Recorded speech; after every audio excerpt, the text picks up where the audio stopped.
ತಗೊಳ್ಳಿ. ಕಾಯಿ ಹಾಕಿ ಹಾಲು ಜಾಸ್ತಿ ಹಾಕಿ ಪಾಯಸ ಮಾಡ್ಕೊಳ್ಳಿ. ಹಾಂ, ಸಕ್ಕರೆ ಕಮ್ಮಿ ಹಾಕಿ ಪಾಯಸ ಮಾಡಿ. ಅಕ್ಕ ಈ ಟೈಮಲ್ಲಿ ಜಾಸ್ತಿ ಸ್ವೀಟ್ ತಿನ್ನೋದು ಬೇಡ. ಆಯ್ತಮ್ಮವ್ರೆ, ನೀವು ಹೇಳ್ದಾಗೆ ಮಾಡ್ತೀನಿ.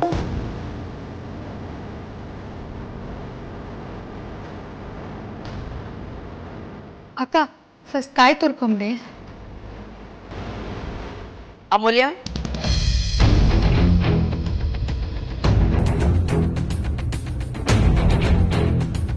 ಏನ್ ಮಾಡ್ತಿದ್ಯಾ? ಮತ್ತು ಅದು ಅಕ್ಕನ ಹೆಸರಲ್ಲಿ ಮಂಡಿ ಸೇವೆ ಮಾಡಿ ಹರಕೆನ ತೀರ್ಸಿದ್ನಲ್ಲ, ಅದಕ್ಕೆ ಪುರೋಹಿತರು ದೇವ್ರ ಮುಂದೆ ಇಟ್ಟಿರೋ ತೆಂಗಿನಕಾಯಿನ ಕೊಟ್ಟು ಪಾಯಸ ಮಾಡೋದಕ್ಕೆ ಹೇಳಿದ್ರು. ಅದನ್ನೇ ಮಾಡ್ತಾ ಇದ್ದೀನಿ. ಅಮೂಲ್ಯ, ನಿನಗೆ ನಿಮ್ಮ ಅಕ್ಕ ಅಂದ್ರೆ ತುಂಬಾ ಇಷ್ಟ ಅಲ್ವಾ? ನೀನು ಅವಳನ್ನ ತುಂಬಾ ಪ್ರೀತಿಸ್ತೀಯ ಅಲ್ವಾ? ಹಾಂ ಅತ್ತೆ, ನಂಗೆ ನಮ್ಮ ಅಕ್ಕ ಮಾತ್ರ ಇಷ್ಟ ಅಲ್ಲ, ನಂಗೆ ನಮ್ಮ ಮನೆಯವರು, ನನ್ನ ಗಂಡನ ಮನೆಯವರು ಎಲ್ಲರಂದ್ರೂ ತುಂಬ ಇಷ್ಟ. ಎಲ್ಲರೂ ನಾನು ತುಂಬ ಪ್ರೀತಿಸ್ತೀನಿ. ಯಾರಿಗೇನೇ ಆದರೂ ನಾನು ಸಹಿಸ್ಕೊಳ್ಳೋಕ್ಕಾಗಲ್ಲ ಅತ್ತೆ. ಅವ್ರಿಗೋಸ್ಕರ ನಾನು ಏನು ಬೇಕಿದ್ರೂ ಮಾಡ್ತೀನಿ, ಯಾರನ್ನು ಬೇಕಿದ್ರೂ ಹೆದರಾಕೋತೀನಿ. ಗುಡ್ ಅಮೂಲ್ಯ, ನಿಮ್ಮ ಪ್ರೀತಿ ಯಾವಾಗಲೂ ಹೀಗೆ ಇರಲಿ. ನಿಮ್ಮ ಪ್ರೀತಿ ಮೇಲೆ ಯಾವ ಕೆಟ್ಟ ದೃಷ್ಟಿ ಬೀಳದೆ ಇರಲಿ.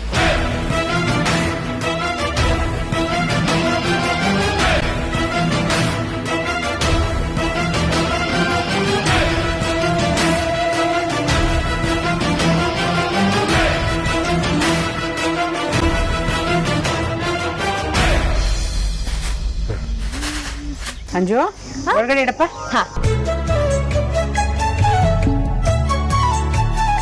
ರೀ, ನನ್ನ ಕೈಯಲ್ಲಿ ಆಗಲ್ಲ ಅಂದ್ರು ದೇವ್ರಿಗೆ ಮಂಡಿ ಸೇವೆ ಮಾಡ್ತೀನಿ ಅಂತ ಹರಕೆ ಹೊತ್ಕೊಂಡ್ಬಿಟ್ಟಿದ್ದೆ.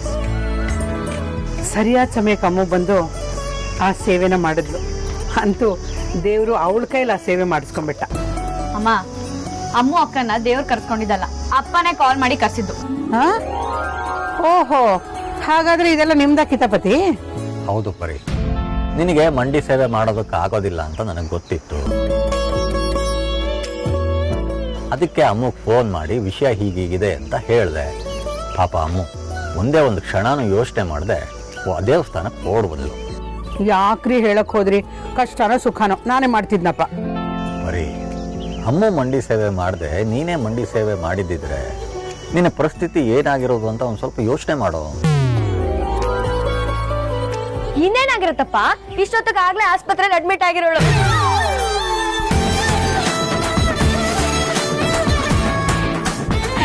ಆಮೇಲೆ ಅಮ್ಮ ಹುಷಾರಾಗ್ಲಿ ಅಂತ ನಾನ್ ಮಂಡಿ ಸೇವೆ ಮಾಡ್ಬೇಕಿತ್ತು.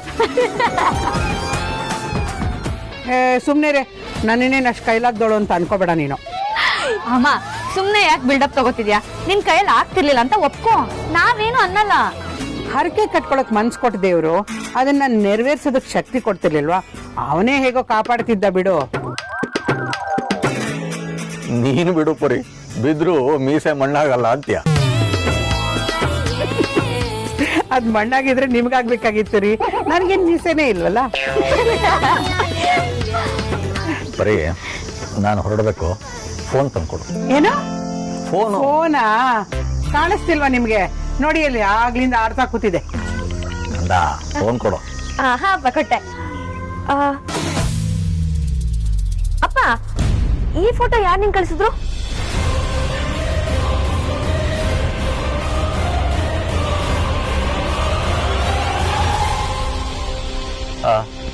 ಅದು ನಮ್ ವಿಕ್ಕಿನೇ ತೆಗೆದು ಕಳಿಸಿದ್ದು. ಅದ್ ಹೇಗಪ್ಪ? ವಿಕ್ಕಿ ಬಾವ ಆರ್ತಿ ಅಕ್ಕನ ಪಕ್ಕನೆ ಮಾಡ್ಕೊಂಡಿದ್ದಾರೆ, ಅವ್ರು ಹೇಗ್ ತೆಗೆದು ಕಳಿಸ್ತಾರ? ಅದು ನಿನ್ನೆ ನಡುರಾತ್ರಿಯಲ್ಲಿ ನಿಮ್ಮಮ್ಮ ಆರ್ತಿ ಬಗ್ಗೆ ಅದೇನೋ ಕೆಟ್ಟ ಕನ್ಸು ಬಿದ್ದಿದೆ ಅಂತ ಗಾಬರಿಯಿಂದ ಫೋನ್ ಮಾಡಿದ್ಲು. ನಾನು ಆ ವಿಚಾರನ ವೇದ ಅಂತ ಹೇಳಿದೆ, ಅವನು ಫೋಟೋ ತೆಗೆದ್ಬಿಟ್ಟು ಕಳಿಸ್ತಾನೆ. ಓ ಹೌದಾ, ಹಾಗಿದ್ರೆ ಸರಿಯಪ್ಪ. ಅಲ್ಲಪ್ಪ, ಈ ಫೋಟೋನ ವೇದಾಂತ್ ಭಾವನೆ ತೆಗ್ದಿದ್ರೆ ಅವ್ರು ಯಾಕಪ್ಪ ಆಚೆಯಿಂದ ಕಳ್ಳನ್ ತರ ಫೋಟೋ ತೆಗೆದ್ರು? ಅಯ್ಯೋ, ಬೇಡದೇ ಇರೋ ವಿಷಯದ ಬಗ್ಗೆ ಸುಮ್ಮನೆ ಯೋಚನೆ ಮಾಡಿ ವೃಥಾ ಸಮಯ ವ್ಯರ್ಥ ಮಾಡಬೇಡ. ಮೊದಲು ಓದೋದ್ರ ಕಡೆ ಗಮನ ಕೊಡ. ನಾನು ಬರ್ತೀನಿ.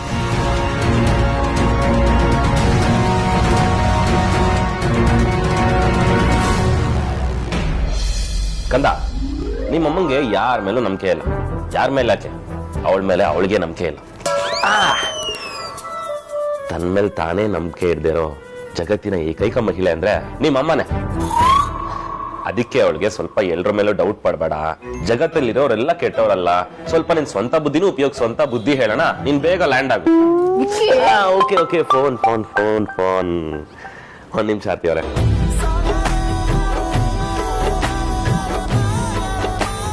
ಆರ್ತಿ, ಆತೆ ವಿಷಯ ಗೊತ್ತಾಯ್ತಾ? ಯಾವ ವಿಷಯ ಅತ್ತೆ? ನಿನ್ ತಂಗಿ ನಿನ್ ಹೆಸರಿನಲ್ಲಿ ಸೇವೆ ಮಾಡಿಸೋದಕ್ಕೆ ದೇವಸ್ಥಾನಕ್ಕೆ ಹೋಗಿದ್ಲಂತೆ. ಹಾ ಅತ್ತೆ, ಗೊತ್ತಾಯ್ತು. ಅಮ್ಮು ನನಗೋಸ್ಕರ ಅಂತ ಅಷ್ಟು ದೊಡ್ಡ ದೇವಸ್ಥಾನದಲ್ಲಿ 108 ಸುತ್ತು ಮಂಡಿ ಸೇವೆ ಮಾಡಿ ಕುಂಕುಮ ತಗೊಂಡ್ಬಂದಿದ್ದಾಳೆ. ಕುಂಕುಮ ಬೇರೆ ತಂದಿದ್ದಾಳ? ಹೌದತ್ತೆ, ಪುರೋಹಿತರು ಈ ಕುಂಕುಮನ ನಿಮ್ಮ ಅಕ್ಕ ಕೊಡು ಅಂತ ಕೊಟ್ರಂತೆ.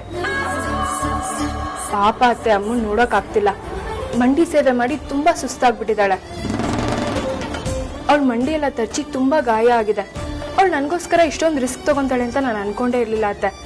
ಅವಳು ನನ್ನ ಮೇಲೆ ಎಷ್ಟು ಪ್ರೀತಿ ಇದೆ ಅಲ್ವಾ? ಆರ್ತಿ, ನೀನ್ ಇನ್ನೋಸೆನ್ಸ್ಗೆ ಇದೇ ಸಾಕ್ಷಿ. ನಿನ್ನನ್ನ ಯಾರು ಹೇಗ್ ಬೇಕಾದ್ರೂ ನಡ್ಸ್ಕೋಬಹುದು, ಹೇಗ್ ಬೇಕಾದ್ರೂ ಯಾಮಾರಿಸ್ಬೋದು. ನೀನೊಂಥರ ತೊಟ್ಲಲ್ಲಿರೋ ಮಗು ಥರ. ಹಾಗಾದ್ರೆ ಅಮ್ಮು ಮಂಡಿ ಸೇವೆ ಮಾಡಿದ್ದೆ ಸುಳ್ಳು ಅಂತ ಅಂತೀರಾ ಅತ್ತೆ? ಅಮೂಲ್ಯ ನಿನ್ಗೋಸ್ಕರ ಮಂಡಿ ಸೇವೆ ಮಾಡಿದ್ದು ಸುಳ್ಳು ಅಂತ ನಾನು ಹೇಳ್ತಾ ಇಲ್ಲ. ಆದ್ರೆ ಆ ಸೇವೆಯಿಂದ ನಿನಗೆಷ್ಟು ಒಳ್ಳೇದಾಗತ್ತೆ ಅನ್ನೋದು ಮುಖ್ಯ ಅಲ್ವಾ? ಅತ್ತೆ, ನೀವ್ ಏನ್ ಹೇಳ್ತಿದ್ದೀರಾ ನನ್ಗೆ ಅರ್ಥ ಆಗ್ತಿಲ್ಲ. ಆರ್ತಿ, ಅಪಶಕುನ ಅನ್ನೋದು ಎಲ್ಲಿಂದ ಯಾರಿಂದ ಬೇಕಾದ್ರೂ ಬರ್ಬೋದು. ಅಮೂಲ್ಯ ನಿನಗೆ ಒಳ್ಳೇದಾಗ್ಬೇಕು ಅನ್ನೋ ಉದ್ದೇಶದಿಂದ ಮಂಡಿ ಸೇವೆ ಮಾಡಿರ್ಬೋದು. ಆದ್ರೆ ಆ ಉದ್ದೇಶದಿಂದ ಒಳ್ಳೇದಾಗ್ಬೇಕು ಅಂತ ಏನಿಲ್ವಲ್ಲ, ಕೆಟ್ಟದ್ ಬೇಕಾದ್ರೂ ಆಗ್ಬೋದಲ್ಲ. ಆ ಥರ ಆಗಿರೋ ಉದಾಹರಣೆ ತುಂಬಾನೇ ಇದೆ. ಯಾಕಂದ್ರೆ ಇದು ಮಾಯಾಲೋಕ. ಯಾವಾಗ ಏನಾಗತ್ತೆ ಅಂತ ಹೇಳಕ್ಕೆ ಸಾಧ್ಯನೇ ಇಲ್ಲ ಆರ್ತಿ. ಅದಕ್ಕೆ ಇನ್ಮುಂದೆ ನೀನು ಹುಷಾರಾಗಿರ್ಬೇಕು. ಯಾರನ್ನು ನಂಬಿ ಮೋಸ ಹೋಗ್ಬೇಡ. ಹಾಗಾದ್ರೆ ಇವಾಗ ಏನ್ ಮಾಡ್ಬೇಕು ಅಂತೀರಾ? ಏನ್ ಮಾಡ್ಬೇಕು ಅಂತ ನಾನು ಹೇಳ್ತೀನಿ ಆರ್ತಿ.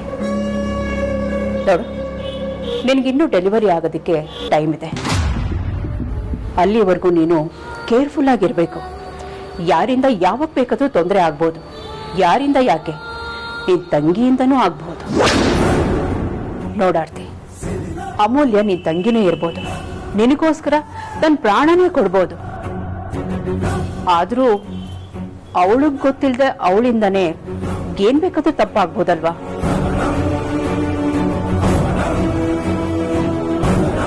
ಹೇಗೆ ಅಂತೀಯ? ಹೇಳ್ತಿದ್ದೀನಿ. ಈಗ ಅಮೂಲ್ಯ ನಿನಗೆ ಅಂತ ಪ್ರಸಾದ ಮಾಡ್ತಿದ್ದಾಳೆ. ಅವಳು ಅದನ್ನ ಸ್ಟವ್ ಮೇಲಿಟ್ಟು ಹೊರಗಡೆ ಹೋದ್ಲು ಅಂತ ಅನ್ಕೋ. ಅದರಲ್ಲಿ ಹಲ್ಲಿ ಬೀಳ್ಬೋದು, ಇಲ್ಲ ಬೇರೆ ಯಾರಾದ್ರೂ ಏನಾದ್ರೂ ಮಿಕ್ಸ್ ಮಾಡ್ಬೋದು. ಅದನ್ನ ಅವಳು ಗೊತ್ತಿಲ್ಲದೆ ನಿನಗೆ ತಂದು ಕೊಟ್ರೆ ಏನಾಗ್ಬೋದು ಅಂತ ಯೋಚನೆ ಮಾಡು.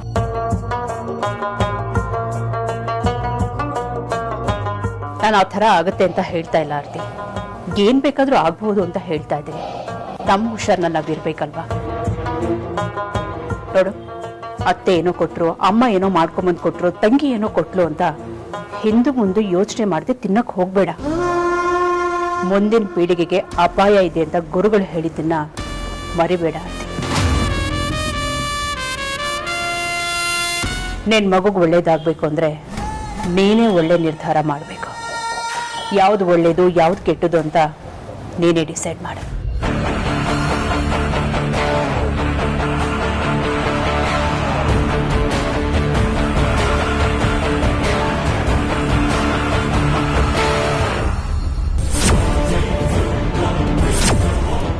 ಆ ವ್ಯಕ್ತಿ ನಿಮ್ಮ ಮನೆಗೆ ಕಾಲಿಟ್ಟ ಕ್ಷಣದಿಂದ ನಿಮ್ಮ ಮನೆಯಲ್ಲಿ ಅನೇಕ ರೀತಿ ತೊಂದರೆಗಳು ಕಾಣಿಸ್ಕೊಳ್ಳುತ್ತೆ.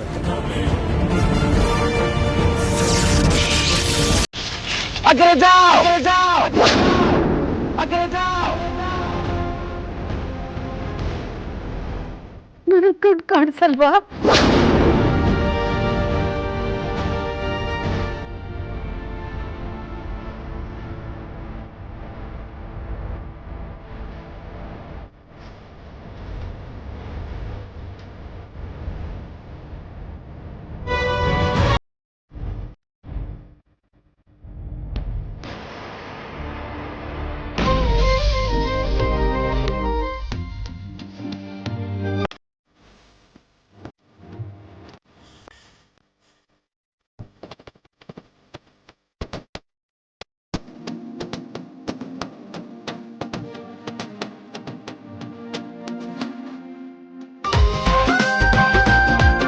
ಹಬ್ಬ ತೆಂಗಿನಕಾಯಲ್ಲಿ ಪಾಯಸ ಮಾಡಿದ್ದಾಯ್ತು.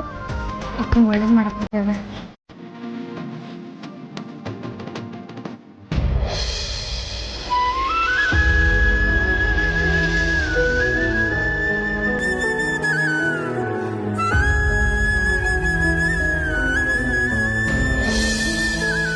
ಅಕ್ಕ, ನಾನು ಆಗ್ಲೇ ಹೇಳ್ದಂಗೆ ಪಾಯಸ ಮಾಡ್ಕೊಂಡು ತಗೊಬಂದೀನಿ. ಬಿಸಿ ಬಿಸಿ ಇದೆ, ತಗೋ, ನಾನೇ ಕೊಡಿಸ್ತೇನೆ.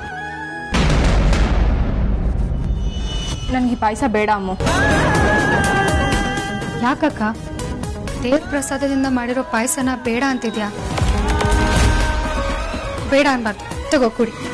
ಬೇಡ ಅಂತ ಹೇಳ್ತಿದ್ದೀನಲ್ವಾ ಅಮ್ಮ, ಮತ್ತ್ಯಾಕೆ ಬಲವಂತ ಮಾಡ್ತಿದ್ಯಾ?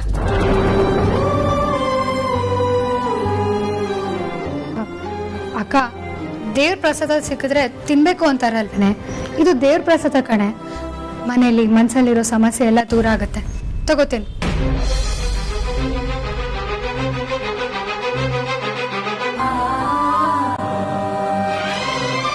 ಬೇಡ ಅಂತ ಹೇಳ್ತಿದ್ದೀನಲ್ವಾ, ನನಗ್ ಬೇಡ ಬೇಡ ಬೇಡ.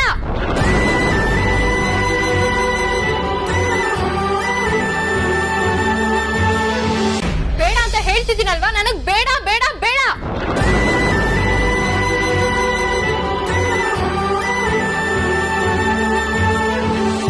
ಪ್ಲೀಸ್ ಕಣೆ, ಹಾಗೆ ಹೇಳ್ಬೇಡ. ಬೇರೆ ಯಾವ ವಿಚಾರದಲ್ಲಾದ್ರೂ ಹಠ ಮಾಡು, ಆದ್ರೆ ಪ್ರಸಾದ ವಿಚಾರದಲ್ಲಿ ಹಠ ಮಾಡ್ಬೇಡ ಕಣೆ. ನಿಂಗ್ ಒಂದ್ಸತಿ ಹೇಳಿದ್ರೆ ಅರ್ಥ ಆಗಲ್ವಾ? ನನ್ಗೆ ಪಾಯಸ ಅಂದ್ರೆ ಇಷ್ಟ ಇಲ್ಲ.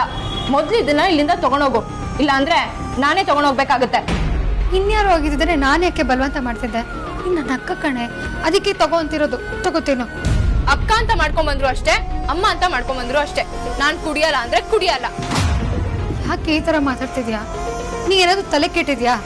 ತಲೆ ಕೆಟ್ಟಿದ್ಯೋ ಬಿಟ್ಟಿದ್ಯೋ, ನಂಗೆ ಯಾರು ಏನು ಹೇಳಕ್ ಬೇಕಾಗಿಲ್ಲ. ಯಾವ್ದು ಒಳ್ಳೇದು ಯಾವ್ದು ಕೆಟ್ಟದು ಅಂತ ನನ್ಗೂ ಚೆನ್ನಾಗ್ ಗೊತ್ತಿದೆ. ಯಾಕೆ ಈ ರೀತಿ ಬಿಹೇವ್ ಮಾಡ್ತಿದ್ದೀರಾ? ಏನಾಯ್ತು ರೋಡಿನಲ್ಲಿ? ಅಕ್ಕ, ಯಾರು ನಿನಗೆ ಕೆಟ್ಟದಾಗ್ಲಿ ಅಂತ ಏನು ಮಾಡ್ತಾ ಇಲ್ಲ. ಎಲ್ಲರೂ ನಿನಗ್ ಒಳ್ಳೇದಾಗ್ಲಿ ಅಂತಾನೆ ಪೂಜೆ ಪುನಸ್ಕಾರ ಅಂತೆಲ್ಲ ಮಾಡ್ತಿರೋದು. ಆದ್ರೆ ನೀನ್ಯಾಕೆ ಇಷ್ಟೊಂದು ಭಯ ಪಡ್ತಿದ್ಯಾ ಅಂತಾನೆ ಗೊತ್ತಾಗ್ತಿಲ್ಲ. ಸುಮ್ಮನೆ ಏನೇನೋ ಥಿಂಕ್ ಮಾಡ್ಬೇಡ. ನನ್ನ ಮೇಲೆ ಅನುಮಾನ ಪಡ್ಬೇಡ ಕಣೆ. ನನ್ನಿಂದ ನಿನ್ಗೇನು ತೊಂದರೆ ಆಗಲ್ಲ. ಯಾಕೆ ಎಲ್ರು ನನ್ಗೆ ಈ ತರ ಟಾರ್ಚರ್ ಕೊಡ್ತಿದ್ದೀರಾ? ಪ್ಲೀಸ್ ನನ್ ಪಾಡಿಗೆ ನಾನು ಇರೋದಕ್ಕೆ ಬಿಟ್ಬಿಡಿ. ಒಂದ್ ನಿಮಿಷ ಕೂಡ ನನ್ ಕಣ್ಮುಂದೆ ಯಾರು ಇರ್ಬೇಡಿ. ಎಲ್ರು ಈ ರೂಮಿಂದ ಫಸ್ಟ್ ಆಚೆ ಹೋಗಿ ಹೋಗಿ ಪ್ಲೀಸ್. ಏನೇ ನೀನು? ನಾವ್ ಏನಂದ್ವಿ ಅಂತ ನೀನ್ ಇಷ್ಟೊಂದು ಎಕ್ಸೈಟ್ ಆಗ್ತಿದ್ಯಾ? ಏನೇ ಆಯ್ತು ನಿಂಗೆ?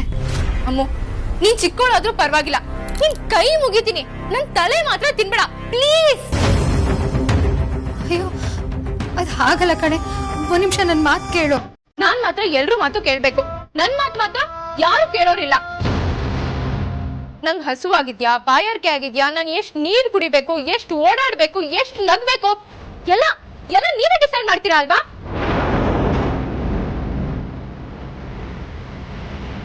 ಎಲ್ರು ನನ್ನ ಆಟದ ಬೊಂಬೆ ಮಾಡ್ಕೊಂಡ್ಬಿಟ್ಟಿದ್ದೀರಾ. ನನ್ ಪ್ರಶ್ನೆ ಮಾಡಿದ್ರೆ ಕಾಳಜಿನೋ ಉತ್ತರ ತಯಾರಾಗಿರುತ್ತೆ. ನನ್ಗೂ ಸ್ವಾತಂತ್ರ್ಯ ಇದೆ. ನನ್ಗೆ ಏನ್ ಬೇಕು ಏನ್ ಬೇಡ ಅದನ್ನ ಕೇಳೋ ಅಧಿಕಾರ ಇದೆ. ಪ್ಲೀಸ್, ನನ್ ಯಾರು ಈ ತರ ತೊಂದರೆ ಕೊಡ್ಬೇಡಿ.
ನೋಡಿ, ಆರ್ತಿ ಅವ್ರಿಗೆ ತುಂಬಾ ಸ್ಟ್ರೆಸ್ ಜಾಸ್ತಿ ಆಗಿರೋದ್ರಿಂದ ಈ ರೀತಿ ಆಗಿದೆ.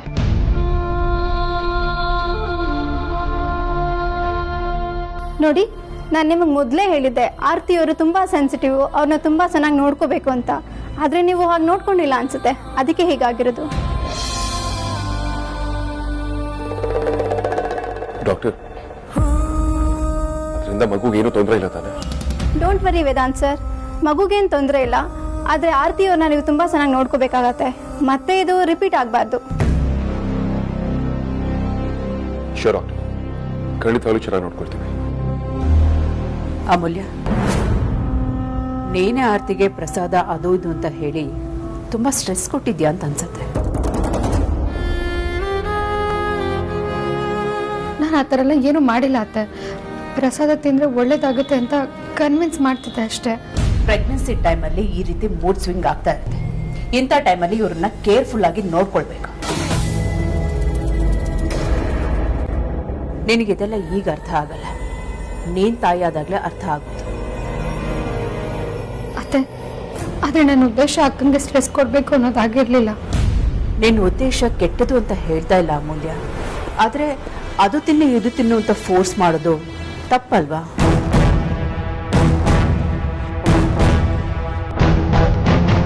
ಅಲ್ಲ, ಬಲವಂತ ಮಾಡಿ ತಿನ್ಸೋದ್ರಿಂದ ಏನ್ ಪ್ರಯೋಜನ? ಅದು ಅನಗತ್ಯ ಅಲ್ವಾ?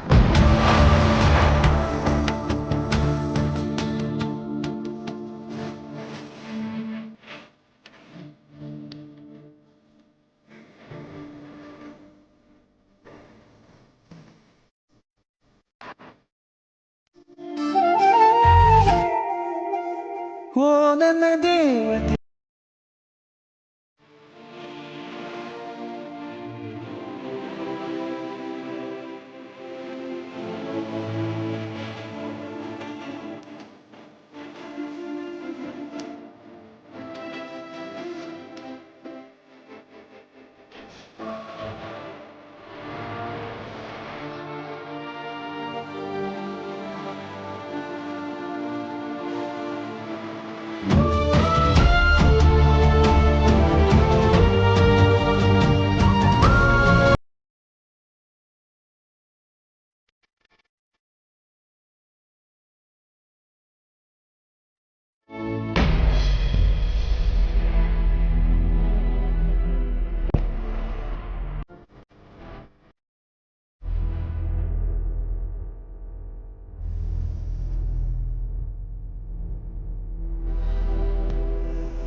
ಅಮೂಲ್ಯ,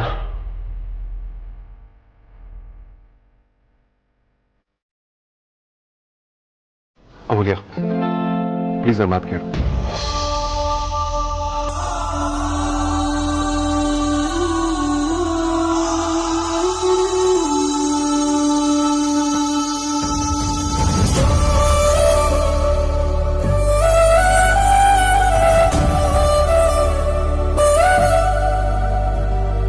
ವೇದಾಂತ್, ನೀನಾದ್ರೂ ನನ್ನ ನಂಬ್ತೀಯ ಅಲ್ವಾ?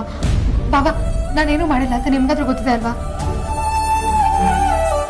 ನಾನು ಅಕ್ಕನ್ ಕೊಡಕ್ ಹೋಗಿದ್ದು ದೇವಸ್ಥಾನದಲ್ಲಿ ಪುರೋಹಿತರು ಕೊಟ್ಟರಲ್ಲ ತೆಂಗಿನಕಾಯಿ, ಅದರಿಂದ ಮಾಡಿದ ಪಾಯಸ ಬಾವ.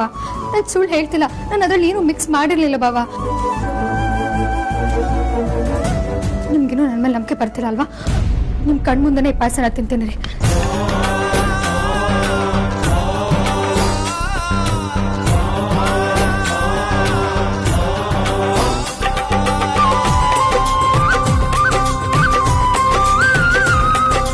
ಅಮೂಲ್ಯ, ನಾವೇನು ಅಂದ್ಕೊಂಡಿಲ್ಲ, ತಿನ್ಬೇಡ ಬಿಡು. ನೋಡಿದ್ರ, ನನ್ಗೇನು ಆಗಿಲ್ಲ. ನಾನು ಪಾಯಸಲ್ಲಿ ಏನು ಮಿಕ್ಸ್ ಮಾಡಿಲ್ಲ. ಹಿಂಗಾದ್ರೂ ನನ್ನ ನಂಬ್ತೀರಾ ಅಲ್ವಾ? Amulya, please Amulya, listen to me. ಬಾಬಾ, ಸಾರಿ ನೋಡಿ ನಾನು ಆರತಿ ಅವ್ರು ಹೀಗೆ ಆಡೋದಕ್ಕೆ ನೀನಂತೂ ಕಾರಣ ಅಲ್ಲ. ಅವ್ರು ಯಾಕೆ ಹೀಗೆ ಆಡ್ತಿದ್ದಾರೆ ಅಂತ ನನಗೆ ಚೆನ್ನಾಗಿ ಗೊತ್ತಿದೆ. ನೀನೇನು ತಲೆ ಕೆಡಿಸ್ಕೊಳ್ಬೇಡ. ಅಗ್ರಜ ನೀನು ಎಷ್ಟು ನಂಬ್ತಾನೋ ನಾನು ಅಷ್ಟೇ ನಂಬ್ತೀನಿ. ನಾವಿಬ್ರು ನಿನ್ನ ಮೇಲೆ ಡೌಟ್ ಪಡೋದಕ್ಕೆ ಚಾನ್ಸೇ ಇಲ್ಲ. ಒಂದು ವೇಳೆ ಆರ್ತಿಯವರು ಅವ್ರ ತವ್ರ ಮನೆಗೆ ಹೋಗಿದ್ರು ಇಲ್ಲಿ ಎಷ್ಟು ಚೆನ್ನಾಗಿ ನೋಡ್ಕೊಳ್ತಿದ್ರು ಅನ್ನೋ ಗೊತ್ತಿಲ್ಲ. ಆದರೆ ನೀನು ಅವ್ರ ತಾಯಿ ಸ್ಥಾನದಲ್ಲಿ ನಿಂತು ಆರೈಕೆ ಮಾಡ್ತಿದ್ಯಾ. ನೀನೇನು ಅಂತ ಯಾರಿಗೂ ಪ್ರೂವ್ ಮಾಡೋ ಅಗತ್ಯ ಇಲ್ಲ. ಹಾಗೆ ಆರ್ತಿಯವ್ರ ಕಂಡೀಷನ್ಗೂ ಹೆದರ್ಬೇಕಾಗಿಲ್ಲ. ಡಾಕ್ಟರ್ ಕೂಡ ಆದಷ್ಟು ಬೇಗ ಹುಷಾರಾಗ್ತಾರೆ ಅಂತ ಹೇಳಿದ್ದಾರೆ. ಒಂದ್ ವೇಳೆ ಆರ್ತಿಯವರಿಂದ ನಿನಗೆ ಬೇಜಾರಾಗಿದ್ರೆ ನನ್ನ ಕಡೆಯಿಂದ ಸಾರಿ.